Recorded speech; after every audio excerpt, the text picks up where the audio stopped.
ଆସନ୍ତୁ ଦର୍ଶକ ବନ୍ଧୁ, ଆଜି ଜାଣିବା ତୁଳସୀ କନ୍ୟାଟିର ଆଗାମୀ 5ଟି କ୍ୟାମ୍ପ କେବେ ଓ କେଉଁଠି ହେବ ସେ ଉପରେ ସୂଚନା।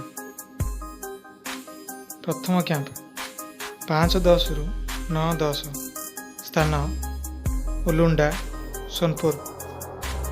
ଦ୍ୱିତୀୟ କ୍ୟାମ୍ପ 10-10ରୁ 15-10, ସ୍ଥାନ ହେମଗିରି, ସୁନ୍ଦରଗଡ଼।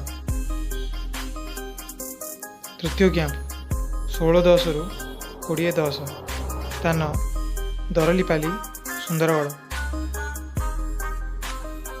ଚତୁର୍ଥ କ୍ୟାମ୍ପ 21-10ରୁ 25-10, ସ୍ଥାନ ବେଲପାହାଡ଼, ଝାରସୁଗୁଡ଼ା।